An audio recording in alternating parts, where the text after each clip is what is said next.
think we'll go ahead and get started. And as I mentioned, we're going to have some refreshments, a few beers and snacks, so if you're on the fence about whether to stay or not, maybe that will persuade you to stick around. Thanks to everybody for coming in this prime time hour for this exposition and discussion on a very important topic, governance of protected areas. My name is Brent Mitchell. I'm with an NGO, the Quebec Labrador Foundation, Atlantic Center for the Environment, and also the president of the George Wright Society. And this workshop actually resulted from 4 independent proposals that pulled together. So there are 4 of us who are sort of co-organizing it. You can see the names there, and they'll be introduced as we go along. But I just want to, at the beginning, just go over quickly what the workshop is about. These are the objectives. I won't read through them, but essentially we want to illuminate the typology of governance of protected areas as it exists in its many forms around the world today, and really inform IUCN's program of work going forward from this Congress in the area of governance. The key word here is participatory discussion. So I want to ask all of our presenters and panelists to try to keep to the time that we agreed to, so that we can hear from all of you in the room your experience and thoughts about what IUCN should be doing to better understand governance of protected areas in the next 4 years. We're going to start with a few brief presentations to make sure everyone understands what the typology of governance is as we understand it. Grazia, who's been really a pioneer in bringing this to our attention, will give us an overview, and then we'll have 4 different presentations from each of the 4 main types. To give a little more diversity of perspective, we've asked a number of you to be on a panel and both respond to what you've heard in the presentations and also offer some observations from your own experiences, which I know in each case are very, very deep. And again, each of these individuals will be introduced as we go along. This is just a quick flyby. This is a very important part of the vision for IUCN's work for the next 4 years. Governance has emerged as an important issue, and if I could ask Jordy to talk a little bit about that. One of our coordinators, Jordy Sirkin, is a project manager for the EU-funded Biocommon project for IUCN. In 2010, he began as a project officer for the IUCN Social Policy Unit, focusing on building capacity for natural resource governance.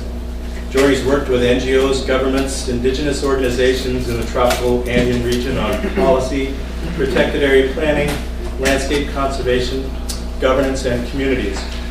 He's worked with IUCN offices and members in Africa, South America, Middle East, and South Asia. So Jordy, if you could just give us a few words from the perspective of the Protected Areas Program. Okay. I think the central thing you've already mentioned, which is that governance is now at the heart of IUCN program, the new program that will be approved here. It's also very much at the heart of the Global Protected Areas Program for the next 4 years. And I think the fact that that is the case is proven by having 2 directors of National Protected Area Systems here. Even though it's late, everyone's tired, everyone has probably 3 other events where they're supposed to be, and we have them here. So I think that shows to us why governance is so important, and that it is on the agenda of protected areas. Before I give you back the word, I just want to say one thing. My colleague Paulo Bueno, who's sitting over there, will be circulating we'd like to know who's here so we can keep track of you. We'll be circulating a piece of paper you can sign, you can put your email address on, or you can just give her your card and we'll put this in our database. Great, thanks Jordy. And just one other word on how we're going to organize this so that we can get to a group discussion at the end and make sure we don't lose that time. We're going to have these overview presentations, and I ask you to hold your questions until we've gone through all of them. We'll have some clarifying questions before we move to the panel. Okay? And helping me out with chairing those presentations is both Jordy and Jessica Brown, who chairs the specialist group on protected landscapes and seascapes in IUCN's World Commission on Protected Areas. She's executive director of the New England Biolabs Foundation and a consultant to the UNDP GEF SGP Compact Program. And full disclosure, she's also my wife. Take it away, guys. So why did he have to read? Because I knew I had to get it right.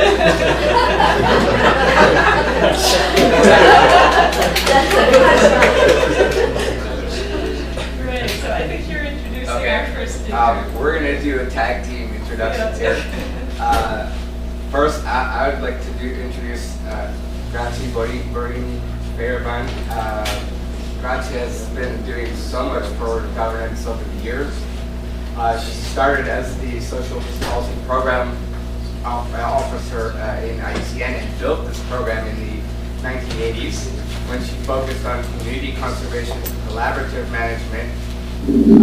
She's now, for 12 years, been vice chair of the WCPA, where she's focused on key initiatives on governance of protected areas and natural resources in general. In fact, has been presenting here the emerging new resource kit on governance.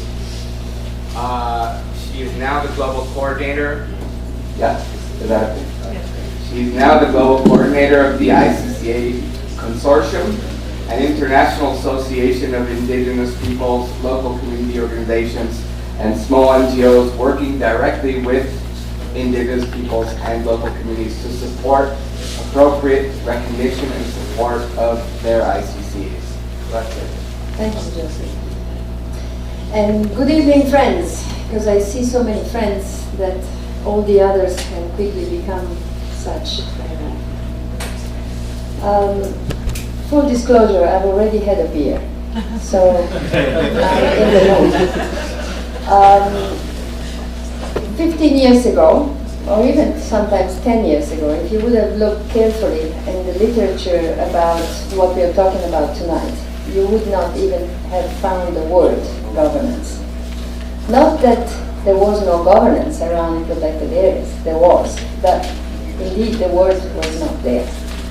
So it is quite interesting that now this word features so quickly, so fast, up to one of the crucial programmatic areas of the IUCN. This could be a marvelous beginning for a great future for governance, or it could be the doomsday, because sometimes things that go up so fast, they burn and they evaporate. So let's hope that this is not the second case. And let me try to introduce the concept of governance of protected areas, yes, but also I'd like to stretch the concept a little bit, thinking about biodiversity, natural resources, and what we do in the landscape around protected areas. If you would have looked in the literature 10 years ago, you would have found lots of words about management. So what's the difference between governance and management? Despite the fact that, in a way, we should all grasp it, it is a complex difference, and sometimes, even for some of us who have been trying to think about it for quite some time, it is not yet entirely clear. But we have tried, at least, to make it graspable by proposing one level of thinking. Management is what we do with our protected areas, with our biodiversity, with our natural resources. And governance is who decides what we do and how are those decisions taken. This is a gross way of explaining it, but possibly a useful way. If you want a bit more refined way, you can look at the fact that in management we look at the objective we want for conservation in a particular environment. We also look at the means we have, We look at what we can do, so actions we take, a plan of actions. We want to have some results, so we measure the results, we figure out whether we have achieved them, and then we say, this was management effectiveness that was in front of us or not. On the other hand, when we talk in terms of governance, we look at issues of authority, power, accountability, responsibility, the actors involved, the relationship among the actors, the hidden or open conflicts, the fact that we need to go about the decisions that are very important for what we do. And so how do we go about it? In a participatory way, in a top-down way, in a messy way, with vision, with lack of vision, with transparency, with secrecy, with accountability, and so on. All this, if it goes well, we call it good governance. I'm going to be more specific. Now, since Durban, which was the main moment in which governance really came about in the field of conservation, we have been trying to understand, unpack, if you want, the concept a little bit more. We have done it through an analysis of actors, but also an analysis of instruments and powers, because there are a variety of instruments, from legal to actually convening situations, and so many others that I have no time to mention, that governance gets exercised. And at the same time, there are powers that interplay powerfully, if you allow me the fun, with the instruments in order to get governance going or not. And also there are many levels of decisions that often are at play when we are taking conservation decisions. So I think the first and very powerful definition that was given of governance by the Institute of Governance of Canada in 2002 is really appropriate. It's a complex definition, and it makes us take a deep breath. Interactions among structures, processes, and traditions that determine how power and responsibilities are exercised, how decisions are taken, and our citizens and other stakeholders have their say for the given protected area. Try to remember it. I read it, and I've seen it for many years. But it is a faithful definition, because it really gives you a sense of the complexity. I would also say that we need to add the time dimension to it, and that it is indeed a process of developing and exercising authority and responsibility over the particular protected area through time. However, in order to make things a little bit more graspable, we have also tried to encapsulate some of the important things that governance has to convey into two other variables that I'm going to try to describe briefly now. One is quality, and one is type. About quality, we refer to the broad UN principles of good governance, let's say, and we apply them specifically to protected areas. And these principles, in one of the many possible combinations that exist, could be taken as 5 main lines and groups, if you want. Legitimacy and voice, that implies many things, including consensus orientation and subsidiarity. Direction, the sense of vision, where we are going with the protected areas, what we want to achieve with this conservation, for which several people and stakeholders in general pay some price. Performance, which is connecting with management, because performance is related to management effectiveness. Accountability, and with that, transparency and how open we are about what we are doing. Fairness, in which you can encapsulate lots of things, including the new and sometimes controversial understanding of the fact that conservation needs to respect human rights. And I'm not talking only about human individual rights, but also collective rights. Type. Type was really defined at Durban, and you can have all sorts of critical remarks about this, but it's at least giving us an entry point, a grasp into the situation. The idea in Durban was that we could look at the landscape and ask ourselves who holds de facto, not de jure, de facto, management authority and responsibility for protected areas, but also for conserved biodiversity and natural resources in the broader landscape. Notice this opening, because otherwise the thing is not going to make sense to you. And we have 4 broad answers. First, the government. The government does have authority, responsibility, and accountability for well-conserved landscape. Most of it within protected areas, but some also outside. Then various actors together, what today we call under shared governance, and this is a variety of situations all over the world. Then private landowners, individuals or corporations if you want. I mean, private landowners with a very good and powerful connection with their land and resources to maintain and conserve them well. And then finally, and really I say the word finally because this was not at all recognized before, indigenous peoples and local communities who have de facto decision-making power over their resources, their ancestral territory, make fantastic decisions and conserve their resources throughout the world in many environments. So these 4 main governance types, distinguished on the basis of the answer to that famous questions, which I said stressing de facto rather than de jure, were recognized as being extremely important in Durban and legitimate. Legitimate means being accepted and deemed important for the reference society. The IUCN matrix is the main visual tool under which these 4 types have been displayed. Here is the categories of the IUCN. I'm not going to describe them in this audience.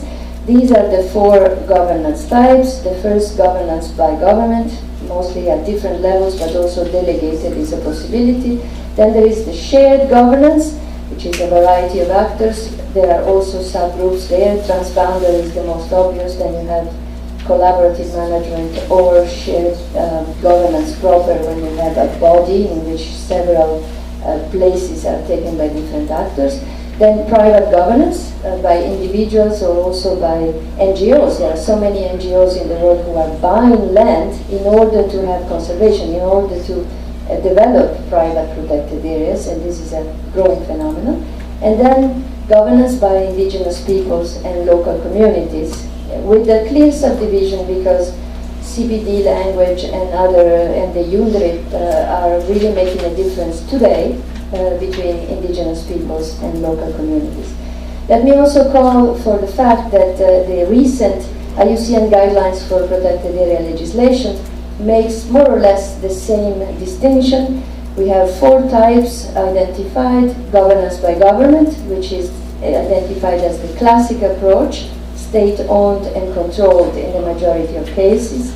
Shared governance, which has some elements that are new in terms of innovative partnerships being promoted. And then, interestingly, 2 categories that are 2 types, pardon me, that are sort of embedded into the same term of voluntary conservation. The governance by indigenous peoples and local communities, which we call ICCAs in many of us, and the governance by private property owners. Now this, I don't know why, but this, when I was preparing this slide this morning, I was reminded of this beautiful definition of conservation that was in the World Conservation Strategy of 1980, and I don't see around much often.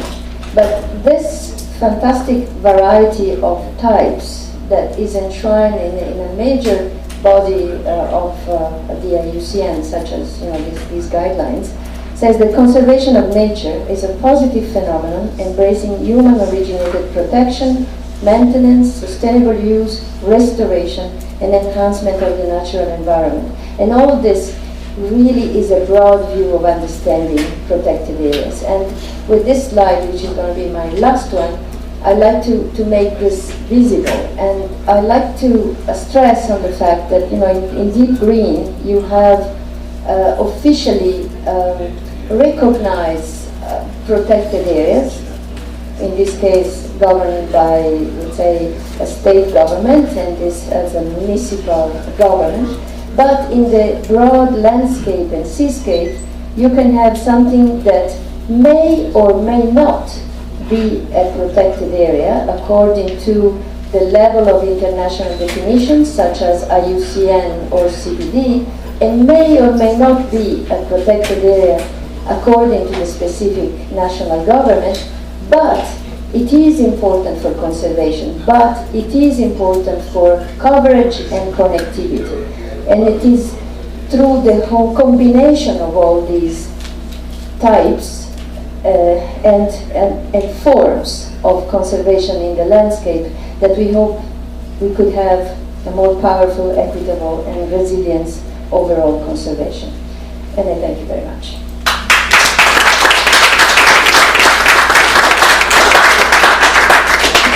Grazia, thank you for that excellent overview, which really, I think, gives us a good basis to begin. And for that image of a mosaic, I think I've long felt that it's the variety of management categories that helps us to achieve connectivity. But as we add that overlay of governance and the connection between governance and the diverse management categories, we move closer to a true landscape approach to conservation. And I further want to just comment, having been involved in working with you on governance issues for over a decade, how far along we